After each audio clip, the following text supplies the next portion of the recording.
Yo, welcome to the show. You're jacked into the franchise. I am your host, Hot Shots Part D, Daniel Ehrenberg. Over there, my friend and co-host, Logan Adair. How are you, Logan? In fact, this is the first time you ever just said my name without the B. Is that right? Maybe. Felt weird. Did it? Should I stick the B back in there? No, it's all right.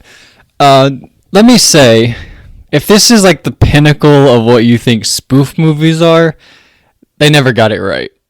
No, the pinnacle's Airplane, but we covered those already. Okay, I guess you're right. Yeah.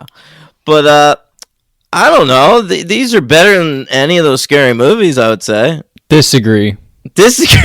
At least one is better. Maybe two of them are better. No, you know what I like? We're covering Hot Shots and Hot Shots Part Deux today. And the thing I like about them is how innocent they are.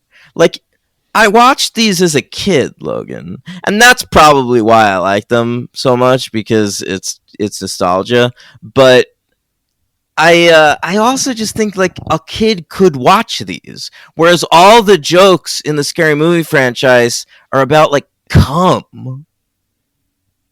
Yeah, you're not wrong, but these aren't funny really that much. And the first one, I'll be honest, I don't think I laughed. What? I sort of chuckled at the dead meat part whenever he's when they were setting up his death. Yeah, that's really funny. But you were about to say hilarious. Was I? Yeah, and then you stopped yourself, changed it to really funny. I'll listen back. Maybe you're right. But I thought that was good. And then in the second one, I feel like I enjoyed more of it. But I was waiting in the first one. I was like, have I laughed? Well, right, we'll see. I always liked more of the second one, too, because I saw Hot Shots before I saw Top Gun. So I didn't really get any of the Top Gun jokes. Yeah. I was just there for, like, the silliness. When they were singing Dreidel, Dreidel, Dreidel. Like, I liked that as a kid. I liked This is the story of a man named Brady. Yeah, I like the Rocky parody when he goes Ramada. That I liked as a kid, but the second one, I watched those Stallone and Schwarzenegger movies and shit at such a young age that I already got those jokes when that came out. That was a big release, Hot Shots Part Deux. I remember the commercials made me laugh. I remember I was excited when it came out on video because was Ramada in the previews? Yeah. My parents. Oh, really? That was a big moment for me. In the theaters, I don't think. And so I saw it on video, and then that one was also on TV more when I was a kid. Like you'd turn on like TNT on a Sunday, and they'd be playing Hot Shots Part Deux, and you'd be like, "I'll watch a half hour of this." Yeah. What part are we at? Is Martin about to show up? Martin Sheen. Martin Sheen. Yeah. Loved you in Wall Street. Classic. Yeah. All right.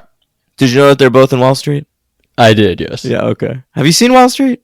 Never saw it. We got to do it for the pod. Yeah, right? Shia. Yeah, I don't know if you knew this, but money never sleeps. I did know that. Yeah. That's one thing. If there's one thing I know, it's that. Yeah. All right, that's good. I'm glad you've learned that lesson in your brief time on this earth. Logan, let's talk about it. Hot shots, actually, if we're going to punctuate it. All right? Yeah, I guess we have to. Yeah. So this is a Jim Abrahams and Pat Proft joint. Now, Abrahams, of course, is the A in Zaz, with the Zucker brothers on either side of him. And, they made Airplane and shit. And so it seemed like they should have gone with Az. That would have been a funny joke. Oh, A-Z-Z. That would have been good. They missed out. They needed me on board. Well, I don't even know if they came up with it. I think it might have been just something they called them in the press. But you're right. They should have done that. They should have corrected. But you know what? Comedy wasn't so gross. It didn't have to be all about butts back then. Well, I was trying to tap into their humor. Their humor's not like that, man. But I'm going from. I don't think there's one fart joke in two movies here. Oh, that's not true. One time someone farts underwater and it makes a boat go down. Yeah, that was Lloyd Bridges. Yeah. But I'm going from the mindset of they did Scary Movie and then this, because that's how we're covering them.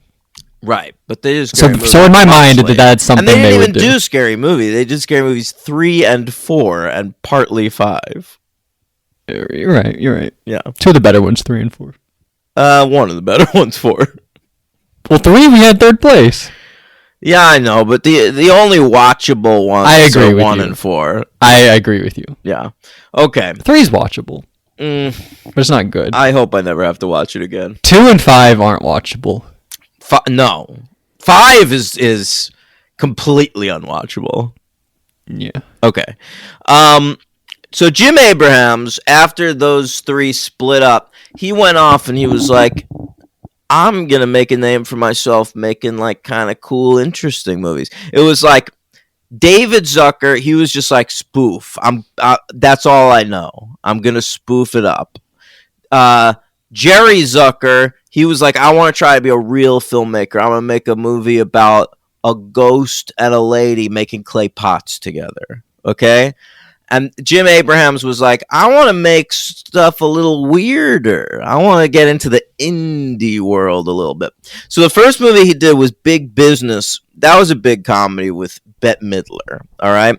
But then he followed that up with this coming of age. Well, I guess it's coming of age. It's Welcome Home, Roxy Carmichael. Have you ever seen that? Never saw it. I don't think anyone's seen it, but I love that movie. It's a early Winona Ryder joint, and it's a real sneaker. Meaning that it sneaks, not that it's like an Air Jordan. It sneaks up on you. Like you start watching it, you're like, oh, this is a little quirk fest, and then by the end of it, you're like, I love this whole thing. I want to live there. Okay. Yeah. But that movie didn't do well, is the thing. So after that came out, he was like, well, guess I'll go back to the roots. Hot shots. I'll just spoof some shit. Love. He said, get out of here. What? You said he went back to the roots. Oh. I was making a joke. That's very good. Very good. Can you name a second member of the Roots? Bobby. Who's Bobby? Bobby Root. I don't know. Bobby Root. Wow. I forgot him. He plays the tambourine. All right, but can you? Come on. I can play the tambourine for sure. No, can you name the other Roots? Just the main guy, Black Thought. Oh, that's pretty cool. Yeah. All right, but Hot Shots. It's what do you want to say? It's weird. He was like, well, I did Airplane. I have a question. What? Does Monty Python, is that not a franchise? Yeah, we could do that. Why didn't you pick that then? Because it's not really spoofs. Oh, really? Yeah. Oh, I thought they were. But they're not like spoofs on individual things. It's more like a Wet Hot American Summer kind of amalgam. Oh, that would be great then. Yeah. Anyway. All right. So Hot Shots, I'm famous for Airplane, obviously. That's my biggest movie ever. So what I'll do is take another Airplane movie and I'll parodize it. I'll spoof it. I'll turn it on its head. And that's what Hot Shots is. So he did these 2 movies, and then he was like, what the fuck do I do next? And he made this Godfather parody called Jane Austen's Mafia. And I liked that as a kid, too, but I haven't seen it since I was probably... Well, when did it come out? I was 12, so that's when I last saw it. Okay. But that didn't do well, and that sort of ended his career. Abrahams, he went back into the darkness, worked a little bit with the Zuck boy on the Scary Movies, but that's about it. All right. All right, so, but this one he wrote with his pal Pat Proft, and the original Hot Shots came out July 31st, 1991, a.k.a. my 5th birthday. Yep, I wrote in my note, Dan's 5th birthday. Wow. Did you go see this? You said you liked going to see movies for your birthday. Was this the first one you picked? Hot Shots. Let's go watch it, guys. We definitely saw a movie, but It wasn't Hot Shots. I didn't see Hot Shots in the theater. I didn't see either of them in theaters. And 1992, famously, was when I went to see Buffy the Vampire Slayer for my birthday. Yes. Um, We'll get the Buffy herself in this movie, right? we will, yeah. She shows up in a bra. I was excited about that. Let me look it up. July 31st, 1991. Let's see what was in theaters. Yeah. Wait, movies. I forgot to type that part of it. I'm gonna guess you went to go see Beauty and the Beast. Honestly, it's a pretty good guess. I don't know when that came out. What month? I know that's 91. Just give me a quick second here. Oh, God. Why is this hard? By the way, a long time ago, you predicted the Grizzlies were going to beat the Lakers. And I said, I don't think so. And right now, Lakers are up 3-1. So, pretty sure I was right about that. Wait, what? You said you thought Grizzlies were going to win, and I said the Lakers were going to win, and the Lakers are winning. What game are they in? They're up 3-1 right now. They won last night. The Lakers did. Wow. Yeah, I said Grizzlies in 5, I believe. Yeah, well, that's not going to happen for sure. All right. Wait, hang on. I'm doing this real quick. All right. Yeah, that's not that quick. Yeah, but I'm almost there. I finally figured out how to do it. All right. I feel like you'd have like a spreadsheet of all the movies you saw on your birthday. That would be a good idea. I would. I'm like a weirdo. I would do something like that. Let's see. Oh, here we go. Honestly, it was probably Robin Hood, Prince of Thieves. Okay. Either that or Problem Child 2. Those are the two movies that were in theaters at that point that I saw in theaters. All right, well. All right. That was worth it all that time. You're probably right. Okay. But back to the show at hand where we talk about the hot shots. So it cost $26 million to make, and it made $181.1 million at the box office. Came in at number 18 for 1991, right between JFK and what about Bob? What about him? Well, I'll tell you. Is he real? I don't know. Is he annoying? Definitely. Okay. Let's talk about the hot shot slogan. Who's our lead? Charles M. Sheen. What's his middle name? No idea. Okay. No clue. Well, Charlie Sheen. Can I just say? Yeah. I think Charlie Sheen's one of the greatest movie stars of all time. Okay. He doesn't get credit because I understand why. He's a crazy person. He's a drug addict. He's probably abusive to his family.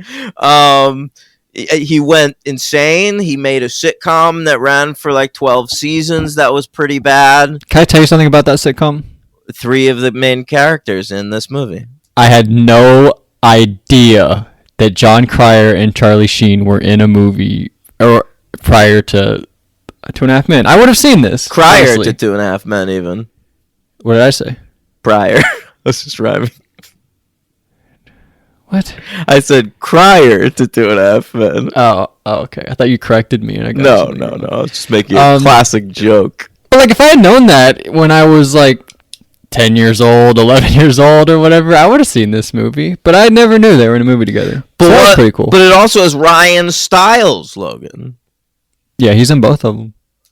And he was in 2.5 Men. Okay.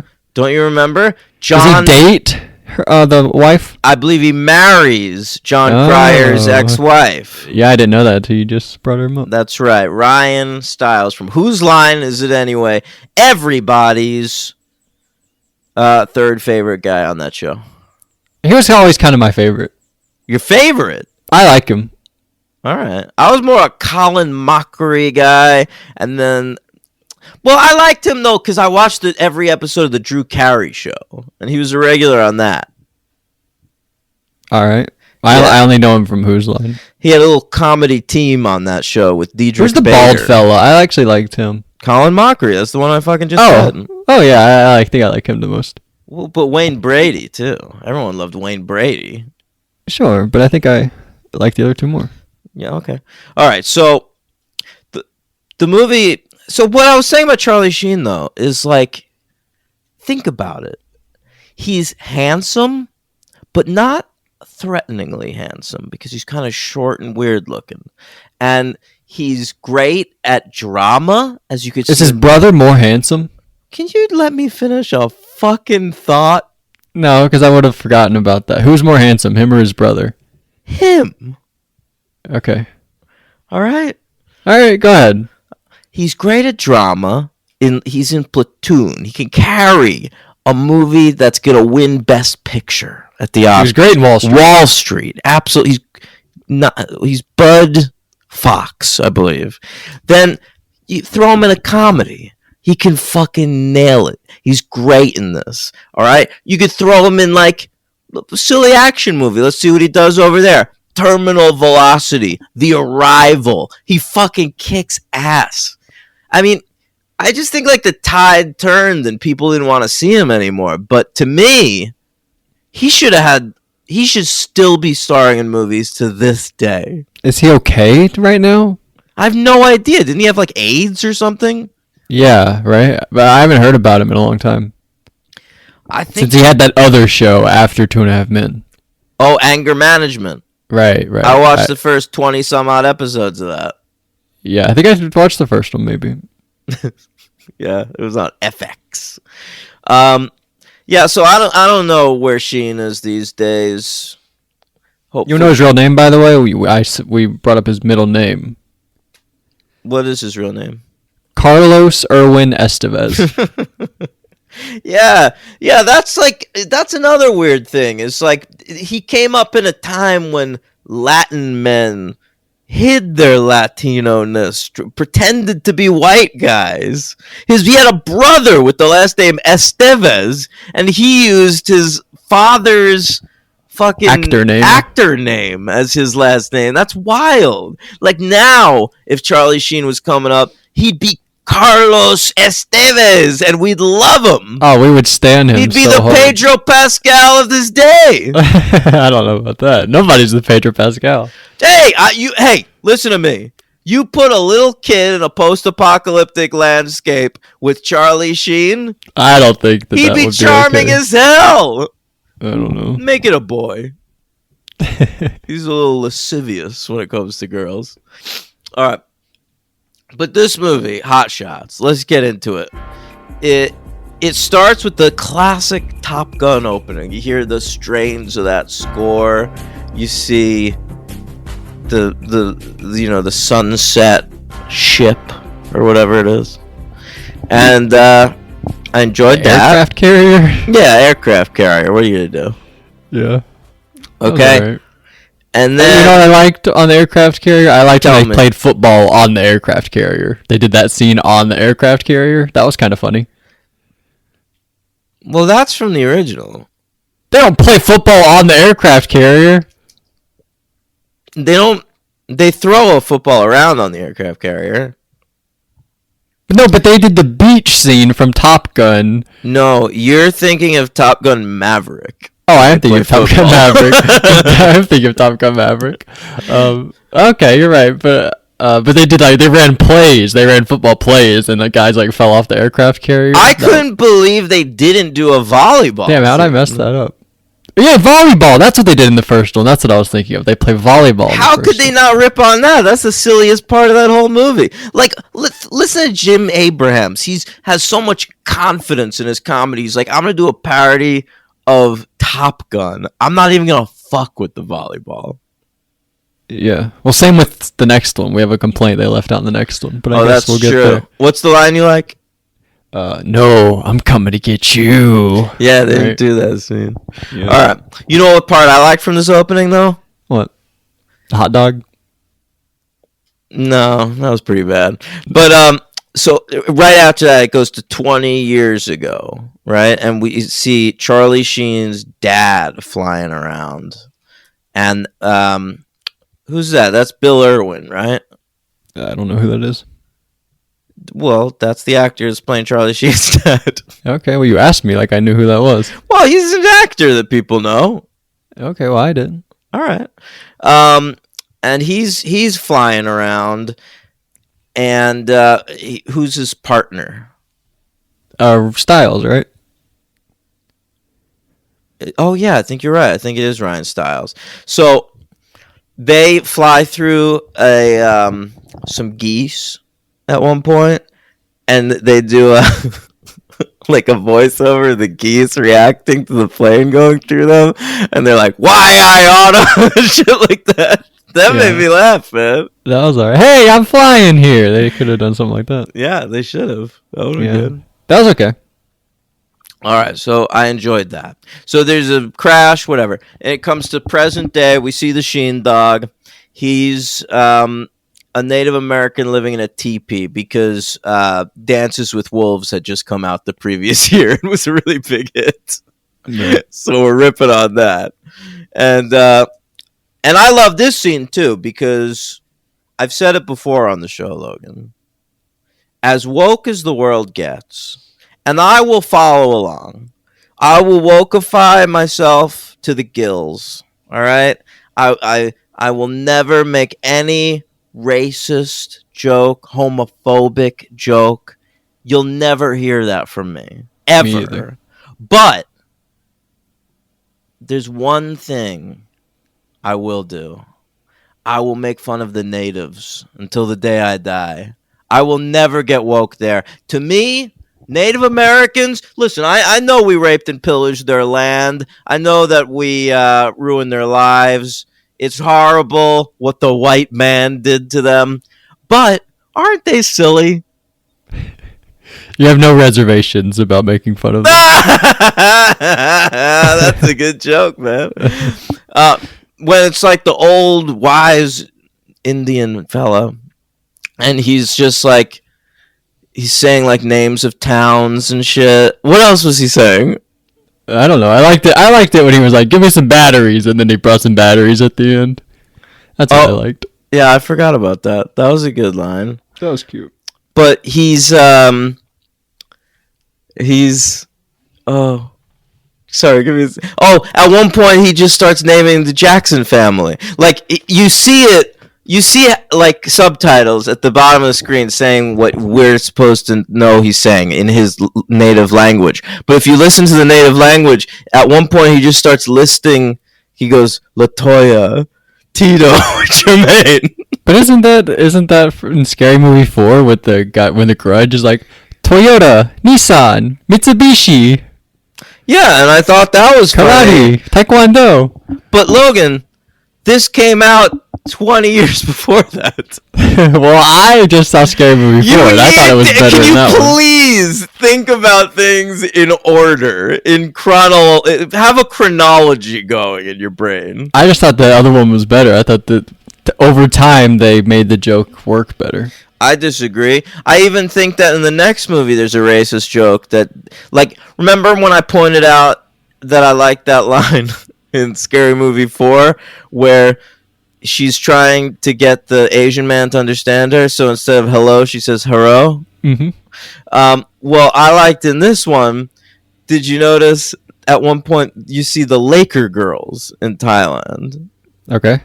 But did you see what their uniforms said? No, go ahead. They were the Raker girls. Yeah, no, I didn't notice that. That's very funny, Logan. Yeah, I didn't pick up on that. All right, listen. It was a different time. I understand. We were allowed to make fun of other nationalities, but you know what? For us white people who didn't have to think about the world at large, it was fun back then. I know. Yeah. I'm not saying it should still be that way, but you know, it was what it was. It was what it was. Listen, but I'll always find the natives funny. When he rings a doorbell on that teepee, I was busting a gut. Yeah, I kind of like that too. Yeah, teepees. Even that's funny. The word teepee. Yeah. Like toilet paper. Sort of, yeah. Yeah. TP. Like you TP somebody's house, that's what they say. They toilet paper somebody's house. You go TP. You ever hear that? Yeah. I never did it.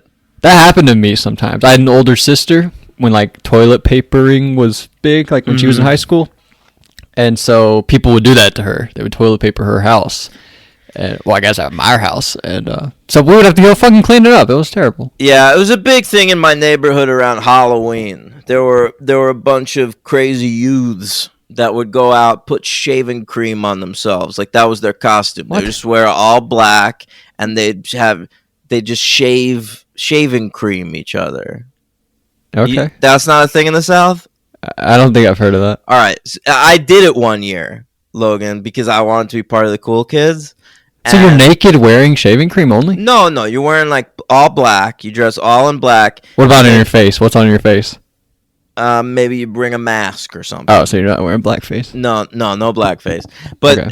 You bring a bunch of shaving cream canisters and you shave each other. You shave little street signs. You shave people's houses. What do you mean you shave them? lawns. You're not actually shaving anything. No, but you squirt the shaving cream at them. All right. All right. I did it one year, and when you're all covered in shaving cream and it's the end of October, it's cold. Right. I didn't care for it. I was very cold. Yeah. Especially New York. I think I ended up going home early and asked my mom to make me soup. Yeah, that sounds nice. It was nice. All right. How'd we get on that? Oh, TP? TP, right. TP. All right. So, Sheen, he's going into the military. He's getting recruited by Kevin Dunn. Always nice to see Kevin Dunn pop up in something. Yeah, I agree. And you know what I know him from? What? He plays the principal in Warrior. Joel Edgerton's like a teacher, yeah. and he plays the principal. He's really good good at in that that. movie. Stay tuned for when we rank sports movies. That'll be very high on my list. I don't know about the D Train. It's pretty high on mine, too. I I'll love be that honest. movie. Yeah. So, Sheen goes into the military. First, he sees, what's her name? Golina something? On horseback? Ramada. I love Ramada. Yeah, you had a little boner for her, huh? Love her. By the way, I just watched Rain Man when we did the actual Top Gun. Oh, yeah, she's in that. I thought that was cool. She actually dated Tom Cruise in Rain Man, and they got her for the spoof of the Tom Cruise girlfriend character. But I think she's great. I think she shines even better even more in the second movie. I agree. Valeria Golino is her name. She's an Italian actress, and I don't know. She still works today. Like, I see her pop up and shit. But yes, I noticed that, but I haven't seen her in much. But yeah, she's not like a big star anymore. To me, she is. I love her. What's her name again? Valeria Golino. Okay, I love you. She's Ramada. Do you know what Ramada is, by the way? What do you mean? It's like a chain of motels. Oh, no. Well, I had the thought. I was like, "Is this the name of that Inca mummy girl, Ramada?" Was that? No, Ramada? that was Ampada. Yeah, I looked it up. Ampada. Did you notice someone from Buffy in these movies? Yeah, Christy Swanson. No, someone from the Buffy TV show. Jonathan? No. No, I'm about to blow your mind, dude. At one point, they're in the air traffic control room. All right, and it's Kevin Dunn, Lloyd Bridges, and a third guy speaking through a microphone. Okay. And the third guy speaking through the microphone was that dude that turns into bugs. What do you mean he turns into bugs? You remember in What's My Line? He's like one of the Order of Taraka, and he's like turning into worms. Honestly, barely. Come on! Like, I do, but he's like the fourth most memorable villain of that episode. Don't they send like 4 people and he's like he's the the best one of the 4. The cop is more memorable. The cop's memorable because she's the worst one. But most memorable, I mean. He's the bug. I'm the bug man. Cuckoo, cuckoo. That's something. Oh yeah, because then they have to. Because then Cordelia and Xander have to like lock him somewhere. That's right. They hide in the basement from him. He's coming get out of here. They have. I don't remember his face though. He has to hose her down because she's got bugs on her. Yeah, I remember. I don't remember his face though. If you want to hear us talk more about Buffy the Vampire Slayer, We're about to finish season 2, guys, tomorrow. Or in a couple days. Yeah, it's big. Yeah. So patreon.com/the franchise. We're really getting into it. Season 3, my favorite season, starting next week. Yeah. Okay.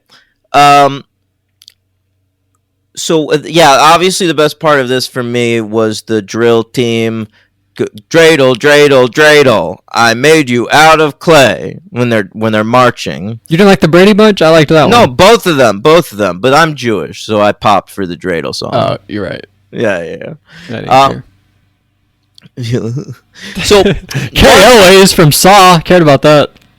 From Saw, come on, he's from The Princess Bride. You always. But we go by like franchise crossovers. That's what you and Henry used to do. You used to be like franchise crossover. This guy from this, and that guy's from Saw. Okay. You're right. Jesus Christ. What? I don't know. All right, so yeah, I love Carrie Elways. That's when we're introducing the team, and it's like a sort of, what do you call this? Like drill sergeant? No. Boot camp. Yeah, sure. They're in boot camp. And there's no boot camp in Top Gun. I think the reason they did this was because there were a lot of boot camp movies in the 80s. I think it was just like part of the culture around this time. Because there was Full Metal Jacket. That was the biggest. But then there was also stuff like Biloxi Blues. That was a good Matthew Broderick movie. Okay. All right. But so we meet the team. Harry Elwes, he's like the Val Kilmer, I think. Yeah, the Iceman. Yeah. And then John Cryer, I don't know who he's being, but he's just like a guy. He's just a guy, and he sees through fisheye lens. Right, yeah. To take him off the team at one point because he has bad vision. And then he gets on the team, sneaks on, and that's why Dead Meat dies. Well, Dead Meat, I think he's the Anthony Edwards. Right. Because he dies. Goose, right? Yeah, and you meet his wife, and I think she's supposed to look like Meg Ryan. Of course, come on. And she's, of course, Susan from Seinfeld. Yeah, that was so cool to me. Yeah. I've never seen her in anything else. Really? Have you heard the story behind her? Why they killed her off and everything? Why? The cast, they thought she was a bad actor. They were like, we got to get her off the show. That's what I've heard anyway. I've never heard that. Okay. But that's what I've heard. I don't want to believe that because I think she's a good actor. I like Susan. I never disliked Susan. Yeah. I don't know. But I guess there's a lot of stories to her death. Like, it opens up a lot because then George is in charge of that foundation and he has to, like, spend time with her parents and shit. And, her parents are hilarious. Plus she dies with the envelopes, which is very funny. Very, probably very the funny. Darkest thing Seinfeld ever did. I don't know. I feel like I can make a list, but I don't know. Okay. All right, so that's the team. Dead Meat's whole shtick is like, he's gonna die. They're setting it up from the time you meet him. Like, this dude's when he gonna says, "Hi, fucking my die." name's Dead Meat." Yeah. So he has to go see a psychiatrist, and it's that lady you like, Valeria Golino, and he's like, "Oh, I saw you on a horse earlier," and he's flirting with. They have good chemistry too. Like, I kind of want to watch them fuck, not with food. No. Yeah, I don't liked it. Food sex scenes are disgusting to me. There's one in this movie. It's spoofing 9.5 Weeks, which was a big hit in the 80s.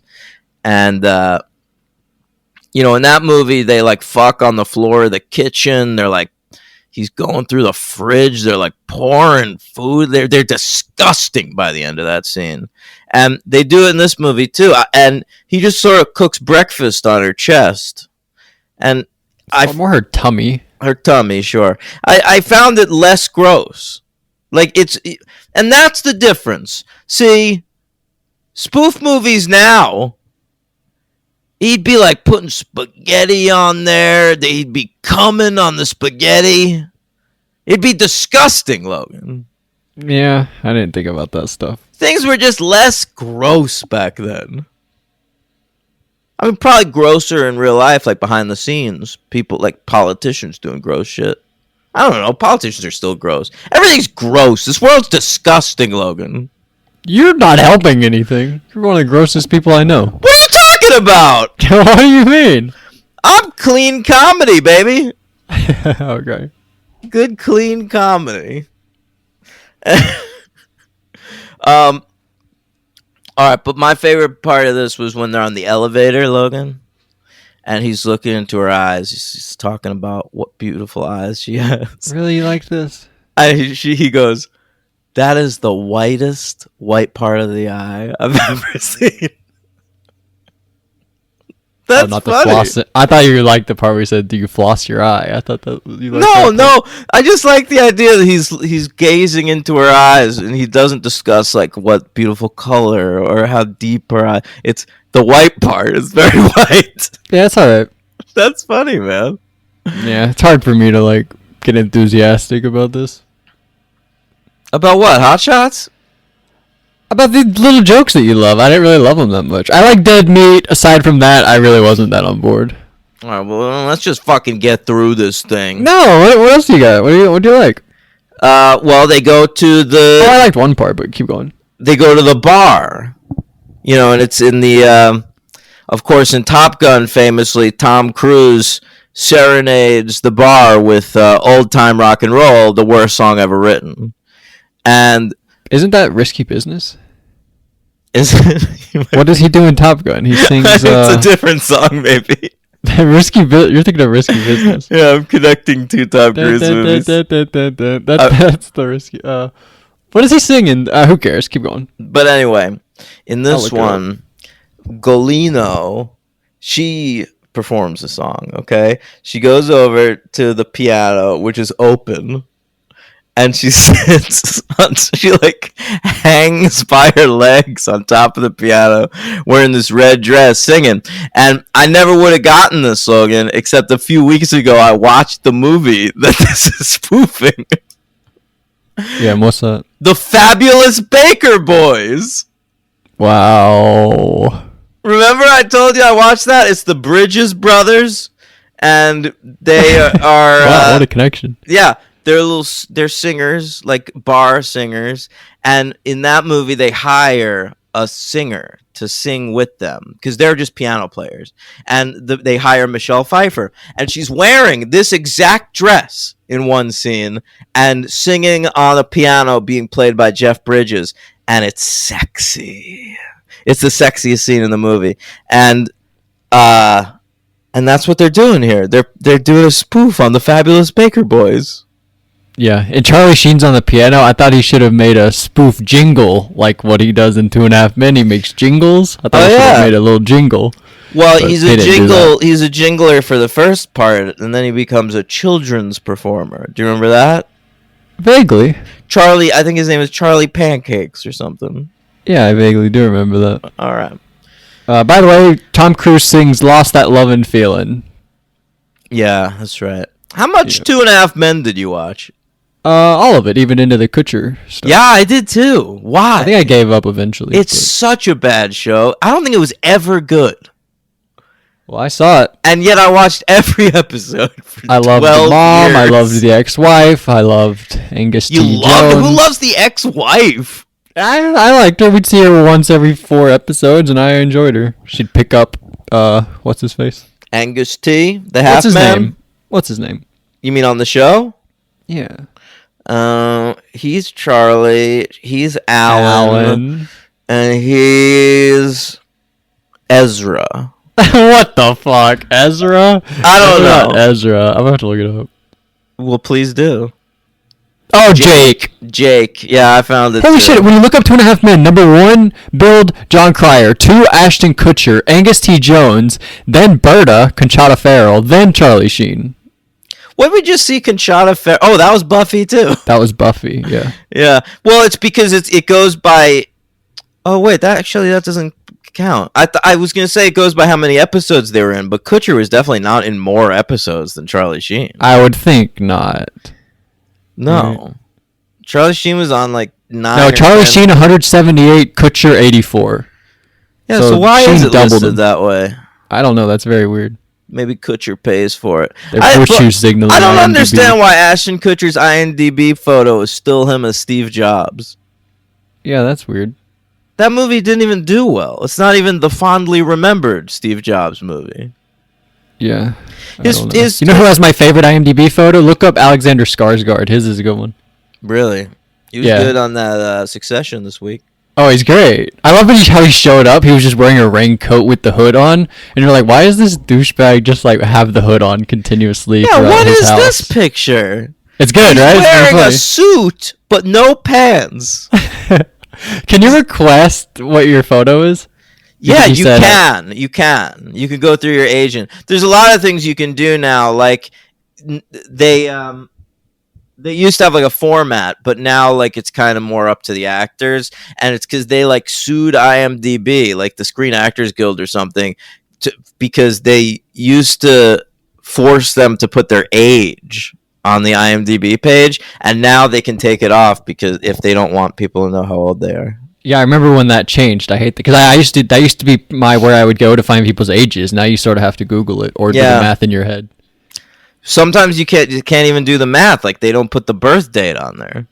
Really? Yeah. I feel like I usually see the dates. Some of them. Sometimes you'll be looking up like a lady who's probably in her 40s or something, and there's no date. You'll be like, oh, she's trying to keep something from us. She's probably 63. All right. So I love that Fabulous Baker Boys, and then when everyone's going crazy in the bar, you get a great basketball cameo, Logan. Yeah, Charles Barkley and Bill Laimbeer. And it's because they had brawled on the court at one point. Oh. Yeah, so they were just recreating that brawl in Hot Shots. That's pretty good. It is good. It would be like if they made a new scary movie. Here, this is for your Scary Movie 6. I'll pitch you something. Yeah. Remember see if I like it or not. I'll put it in. It's Sabonis and Draymond Green. Yeah. You have him stomp on his chest right in the middle of a big, riot. Yeah. Scary Movie 6. Great job. That's good, right? I love it. Thank you. Add that to your video. Check out Logan's Scary Movie 6 video on YouTube. Well, I gotta take it down and then add that part and then put it back up. So it may not be up when you look it up. All right. So what else we got, Logan? What do we got? I got something. Tell me. I liked the funeral part where they're like, dead meat is dead. Mo Green is dead. The Tatalias are dead, and they start doing like the Godfather, all the families. Oh, I like that. All the members, all the lead, all the heads of the 5 families are dead. Yeah. I enjoyed that little part. Yeah. One of the other parts I really liked. My favorite Lloyd Bridges moment of the whole movie, probably. He's very funny in this. He's okay, yeah. I like it when he's like, he loses his hat at one point, and he's like, well, let's put a life raft out there with somebody who can circle around, and then on our way back, we'll know where it is. And then someone's like, well, what do we do about food? And he's like, we'll give him something. Do I have to think of everything? Put some food in the life raft. Yeah. And in the next movie, they try to call back to do I have to think of everything? And I don't think it worked as well. I don't remember what he said. I didn't even notice it, so it clearly didn't work as well. Yeah, he brings that line up, but I thought that this was a funny moment here.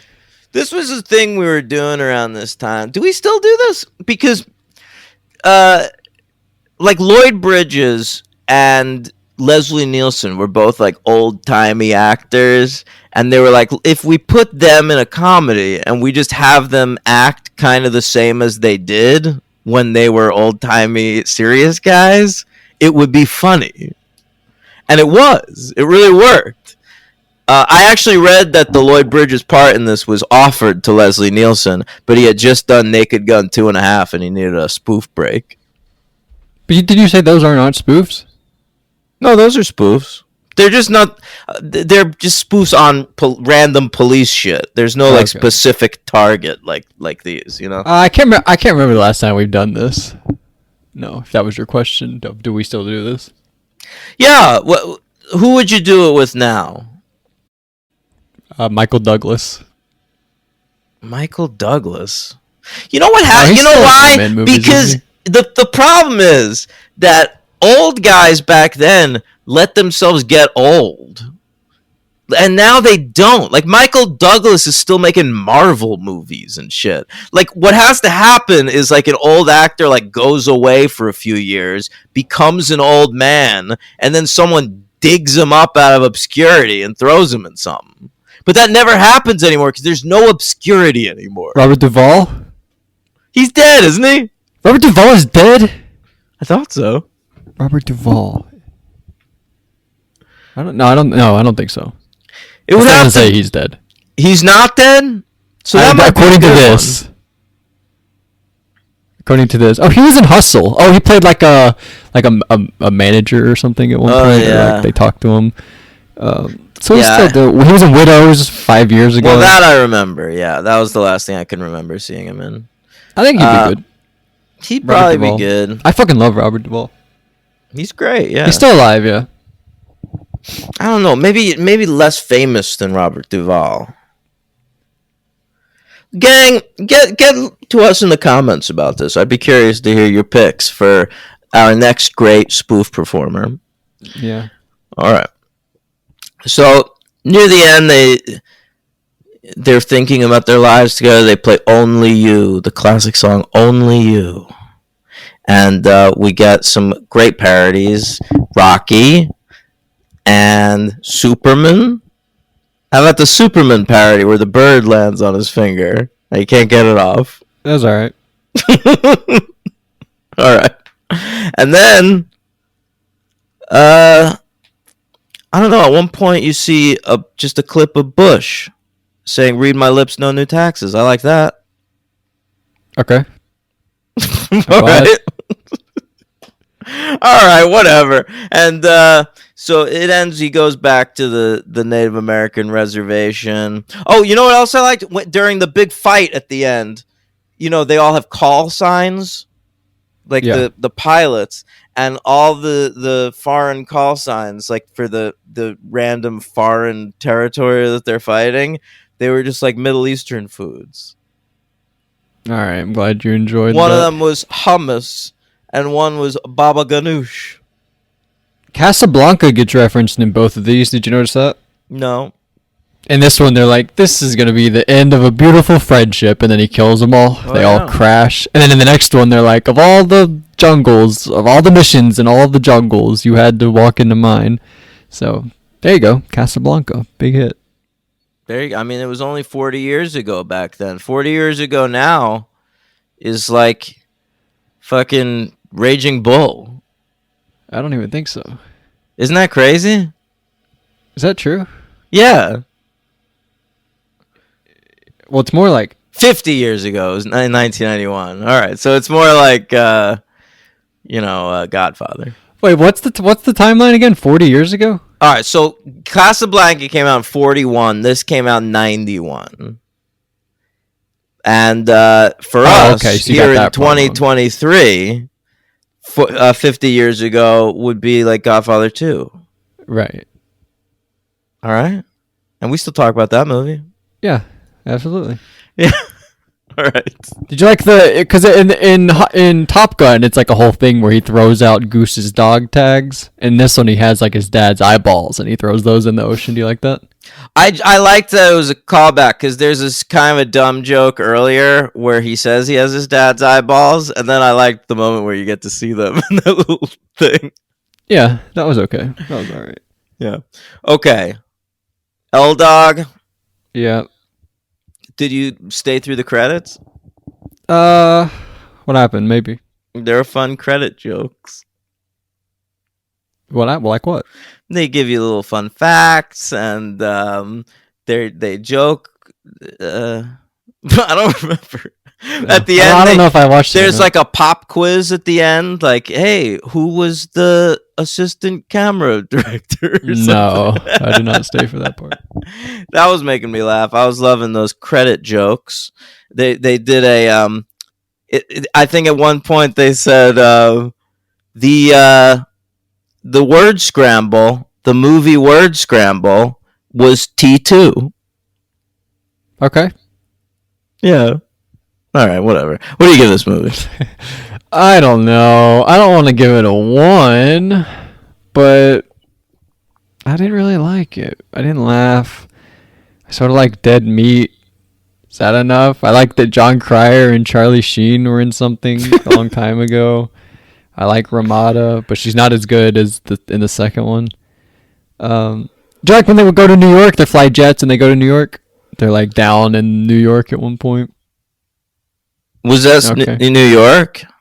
I No, thought they're that's like flying. They're flying jets, and then it's like, oh, they're flying jets in New York. That's yeah. It just honestly, it just made me think about 9/11. yeah, me too. I don't know. What do you give it? 3. I am not. There's no way I'm giving it a 3. I'll give it a 2, so I don't upset you heading into the second one. Okay. Who's your MVP? Charlie. Yeah, Charlie. Of course, Charlie. And who's your LVP? I didn't like the doctor. They go visit a doctor, and he's like, "Is his penis bigger than mine?" I don't know. I loved that. I liked that part. Why? That was so stupid. It was funny. I don't really have another showing LV. what insecure little pieces of shit doctors are. That's what the joke is. Yeah. All right. What do you got for LVP? I might go for. Here's what I'm going to go. Ephraim Zimbalist Jr. He plays a character named Wilson. Now tell me who that character is. No idea. Same. And that's why he's getting my LVP. So you just went with a random background He's like character? 5th build. No, he's clearly Ephraim Zimbalist Jr. is a famous actor who, like, I've heard of. He's been in a lot of shit. He's been around since like the 50s or something. He's in Wait Until Dark, that fucking Audrey Hepburn movie. But like, I'm going with that guy too. Then I don't even know who that is. I'm looking at my notes and I don't even know who that is. yeah, I couldn't figure out who he played in this. Yeah, what the hell? All right, so he's my LVP. Let's go to the next movie. Hot Top Shots. Hey, Top Shot. You ever watch that show? Yeah, absolutely. Me too. It was a marksmanship reality competition hosted by 4-time Survivor loser Colby Donaldson. I think 3. What do you mean? 3 times. You're right. He only played 3 times. Yeah, come on. He never played again after Heroes vs. Villains, huh? No, but if he does, he has to play with Jerry because that's one of my favorite storylines. Is that they've played both 3 times together. They can't. So you can only bring them each back other. together. I know. I think you're right, but I would love to see Jerry again as well. Absolutely. Are you kidding me? If they did a Legend season with Colby and Jerry, oh, I'd be back in. I'd be back in. You would 100% like be back in. Yeah, that would get you 100%. Absolutely. The Colbster. All right, so Hot Shots Part Deux. Great title, by the way. And we talk about sequel conventions a lot on here. The franchise. Part Deux. There's very few sequels with better titles than that, in my opinion. I guess so. Yeah. All right. So it's. I like the Beethoven's. Beethoven's second, Beethoven's third. I hate that because I don't even get it. Oh, because it's like the symphony. Beethoven's. What the fuck, Daniel? I just got that. God damn it. Well, I mean, I saw this when I was a really little kid. I don't think I understood that it was Me too. a composer. Like, I remember when I first heard of the composer Beethoven, I was like, oh, like the dog. Maybe the same. That might have been how I came to it. Yeah. We got to cover those because I want to talk about that. Great, I know. Have I brought that up a lot on the show? Yeah. I don't know about this one specifically, but I've heard it a lot. Yeah, Beethoven prevents a rape in Beethoven second. It's great. Yep. And I believe the girl who's getting raped is the oldest daughter from the nanny. Wow. Yeah. Very exciting stuff. All right, so this came out May 21, 1993. My 5th birthday. Shut the fuck up. A, you weren't born until like 2006. B, your birthday is August 5th. 3rd. Damn it! Close. Yeah, I was actually born 5 years after this. Not this day, but this year. Yeah. All right. Do you know how I remember my girlfriend's birthday? How? It's 7 days after 9/11. Really? Yeah, that's how I remember it in my brain. How do you remember the 7 part though? How do you remember It's that a it's week. 7 It's days? 1 week Oh, after what, 1 week? 9/11. Oh, I guess that's easy. Yeah. Yeah. All right. So 9/18. That's right. So this 9/18/2016.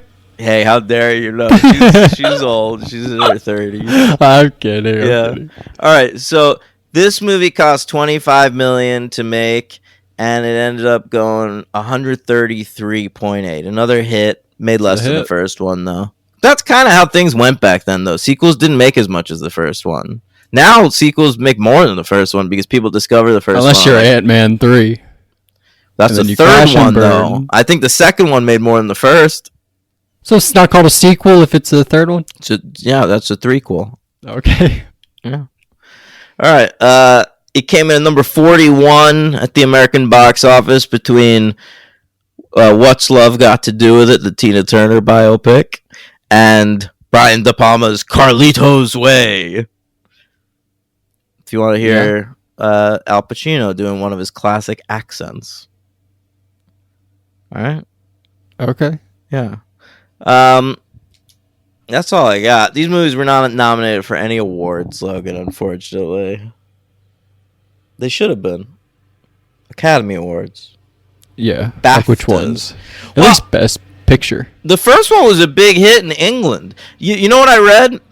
Apparently, I didn't know this, but in England every year, they have a royal movie viewing. And it's for charity. People like donate to charity, and it's a big event where they show one big movie from that year, and all the royal family comes and watches it as well. Okay, and most years, like I found the Wikipedia page where it says what it was every year, and most years it's either something really classy, Titanic or Romeo and Juliet or something, or it's a Bond movie. They'll show whatever the new Bond is because that's like the pride of England. But in 1991, Logan, they showed Hot Shots. Really? Yeah. But not the sequel. No, I'm just saying though, like that's wild, isn't it? That's absolutely wild. Why didn't you bring that up with the last movie? I thought you were going somewhere with this movie. Well, no, I just thought of it because that was the only thing that came up when I searched if it was nominated for awards. Oh, okay. Yeah. Okay. L-Dog, Yep. tell me about this movie. Oh, man. Well, my first note, Saddam Hussein has sex with a vacuum cleaner, like all those scary movies we discovered. I absolutely needed to bring this up as well. I didn't even take the note because I knew you'd be bringing it up. Yeah, absolutely. Now, this was something you pointed out. I didn't even notice.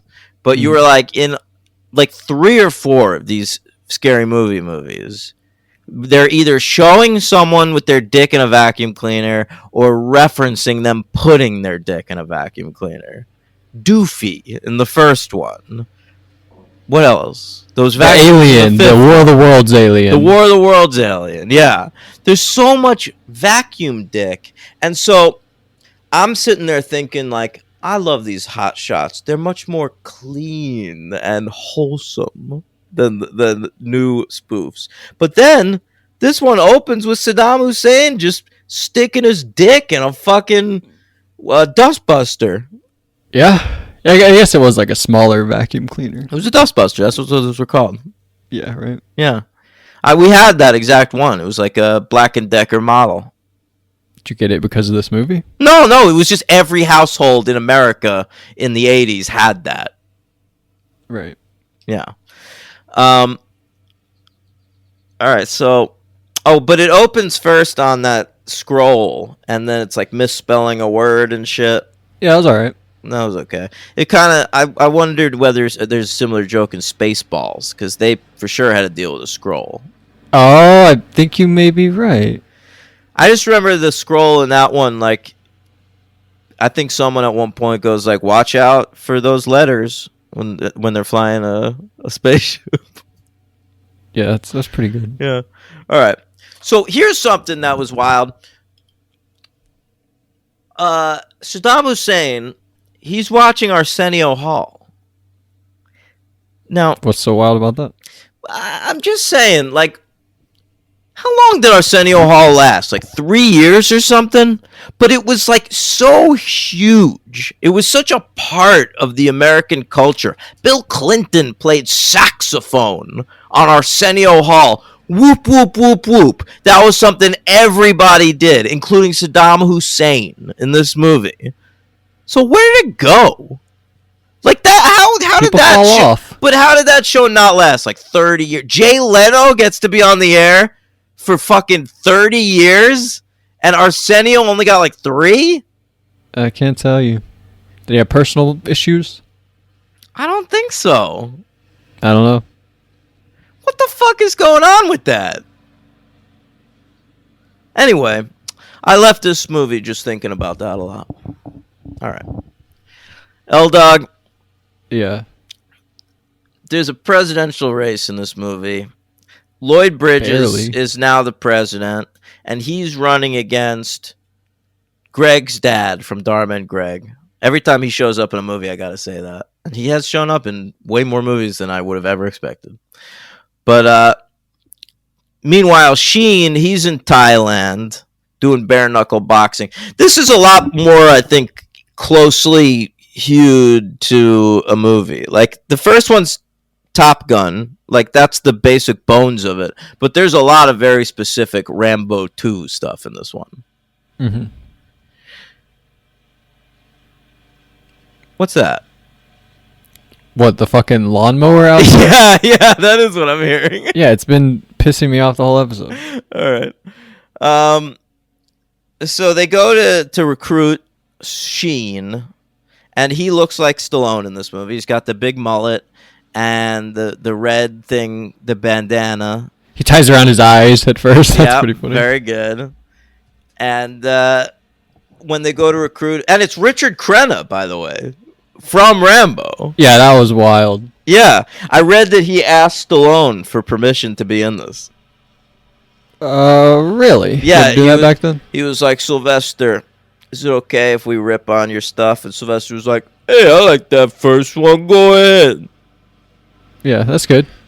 I like they did a little Rocky joke in that one. And, I like anything that references my classic movie Rocky because I wrote it and I starred in it and I directed most of them sequels. Come on, don't make fun of him. I'm not! Sounds like you are. I'm quoting him. I love you, Sylvester. Sly. His friends call him Sly. Where do they get that from, Sly? Not I really always sure. wondered that. I guess like the first letters are SYL. Yeah, but, they but just where, like, flip where does that to come them. from? But like, yeah, where I don't really understand. It is weird. It would be like if we called Arnold Schwarzenegger NRA. a little, yeah. I don't quite understand it, but all right. All right. What was my favorite joke from this section was when he got a pig snout sandwich from Subway sandwiches. Okay. And I also, because I don't think I really understood that Subway was a thing back then. Like, Subway didn't really reach the national consciousness, I think, until Jared. I think that happened when I was watching Any Given Sunday, which came out in 1999. Jamie Foxx is wearing Under Armour, and I was like, I thought Under Armour came out in like 2003. I was like, I didn't know that was in 1999. No, I remember. So that was kinda cool. I remember sports stars in the '90s being in Under Armour commercials, like maybe Emmett Smith or something like that. I never knew until Jamie Foxx showed me. Yeah, what a flashy character he plays in that movie, huh? A lot of great characters in Any Given Sunday. Yeah, like Cameron Diaz, Love is the her. bitchy owner. Love her there. Yeah, she's pretty good in that. All right, so we get to see the Raker girls, great, and then it goes. Woods, James Woods again. Sorry, he's a great character. He's like an evil doctor. Oh, in Any Given Sunday, I forgot. Right, about that. sorry. Yeah. Okay. So it's back in America at like a banquet that they're having for visiting dignitaries from Korea? Yeah, right. Maybe. An Asian country, anyway. Maybe Japan. It could be. So, but what I wanted to talk about here was, he vomits at one point in the lap of the visiting dignitary. And I'd forgotten that that's something that really happened. Really? I hated that part. But it's referencing George H.W. Bush around this time, like, got sick at, like, a foreign, like, I don't know, some sort of, like, it was like this. It was like on a board like that. All right. And he Speaking of boards, can I bring up a good joke I liked? wait, and he vomited on somebody. Isn't that Yeah, he crazy? vomited. We've had some crazy presidents. Yeah. It just like, we act like shit's gotten more nuts over the years, but in 1992 or whatever, our president was just straight up vomiting on somebody. It has gotten more nuts, though, for sure. Well, I mean, Trump, yeah. But, like we ripped on George Now Bush. we've got like an 80-year-old in office because we hated Trump so much. We were like, fine. Well, yeah, he's doing a better job. But remember when George W. Bush choked on that pretzel? Vaguely. Like, we didn't even have footage of that. We just knew that he choked on a pretzel. And we made fun of him mercilessly. But, like, Did he tell people? Why did that get out? I think he, He was like, like, guys, guess what? I fucking almost died. I think he had to go to the hospital or something. There was, like, a medical emergency because someone had to save him from choking on a pretzel. But if I was W. Bush, I would have been like, at least I didn't vomit on somebody. My dad did that. I guess that he can hold on to that. Yeah, like, fuck off. I was just eating pretzels too fast. It happens. Who hasn't choked on a pretzel? They're easy to choke on. They're dry. What kind was it? Was it like the twisty kind or like the pretzel stick? I always pictured it as the twisty kind, but I guess I Stick's don't easier really to have choke on. confirmation of that. Yeah. Yeah, hard to choke on the twisty kind. What are some of your favorite George W. Bush moments? Like when he got the shoe thrown at him? That's a classic. I hate to bring up Scary Movie 4, but the 9/11, finding out about 9/11 was great too. That is We great. brought that up so many His times in this speech episode. after 9/11, like when he first did the speech on TV and he was like, "We'll hunt down the evil doers." That was fucking hilarious. Even at the time, I remember I was like 13 or something. Or no, I guess I was 15. And I remember watching that speech going like, what are you talking about? The evildoers. All right. I like the limo scene after that. Yeah. Yeah. All right. I enjoyed it too, kind of. When the limo driver like looking through one of those like Statue of Liberty viewfinders at them. Yeah. And then he starts running beside the limo because they shut it. Yeah. That's funny. Very funny. Who's that lady, by the way? Because she's a new sexy lady in this movie. You think she's... At first, I was like, are you serious? We're not going to get fucking Ramada in this movie? We have like a new love interest for Charlie Sheen? I was pissed. But, Yeah. I didn't really think about it that much, but then when she showed up, I was so excited. yeah. This was Brenda Backey. Now, we've covered her on the show, Logan, because she's in Hard Bodies 2. Okay. Hard Bodies, maybe my favorite episode of the podcast I ever did with Henry. The Hard Bodies Was episode? the Hard Bodies episode. Is it just the first? Is it just two of them? Yeah. Okay. I had such a good time with that. Wow. But she's been in a lot of stuff. She shows up in LA Confidential and Under Siege 2 and this show I used to watch called American Gothic. But you know, she is sexy. Yeah. They do the Basic Instinct thing in this one. And they make it just like her leg goes and it sounds like a robot or something. If this was a Scary Movie joke, I was thinking like her pubes would pop out of her dress. It would be disgusting. They sort of did it in the first one with that coach where he unfolds his legs and there's a dick that pops out. Oh, Coach Or balls. Coach the balls come Man? out.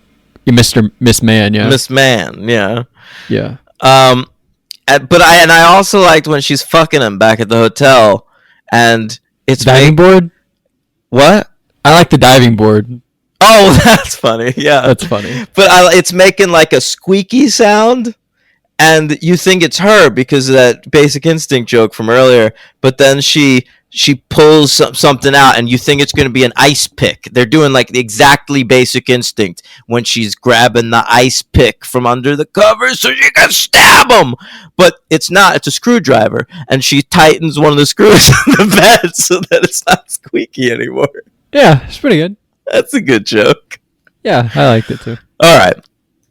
So then they go on the mission because Richard Crenna has been captured, and they do an establishing shot of a map. And this was probably my favorite joke in the entire movie, Logan, because on the map they're going to the country right next to Iraq. All right, but Okay. then what country does it say is on the other side of that country? What is it? It just said a hard place. Yeah, that was your favorite joke of the whole movie? So we were going to the place. We were going between Iraq and a hard place. Yeah, that was okay. I don't think that was my favorite joke. That was my favorite joke. You want to hear my second favorite joke in the movie? What's that?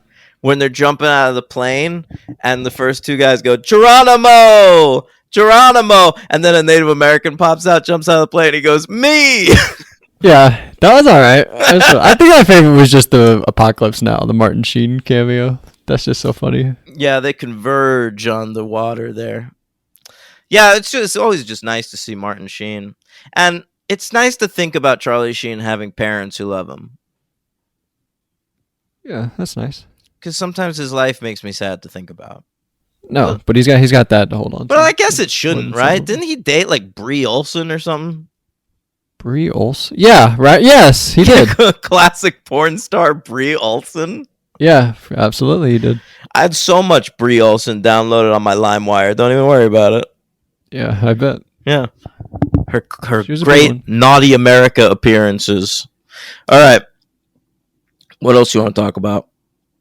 Tell me about Ramada. Yeah.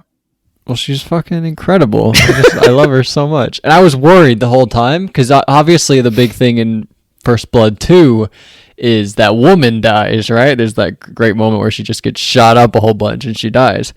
And I was like, oh my God, we've got to be leading to Ramada being killed. And then, no, she has like a thing on. But I was worried. Like the whole time I was actually like, I felt like scared throughout this movie. They did Ramada. do that though, right? Like he They had shoot her. that conversation with somebody as they're dying. What? I don't think it was her though.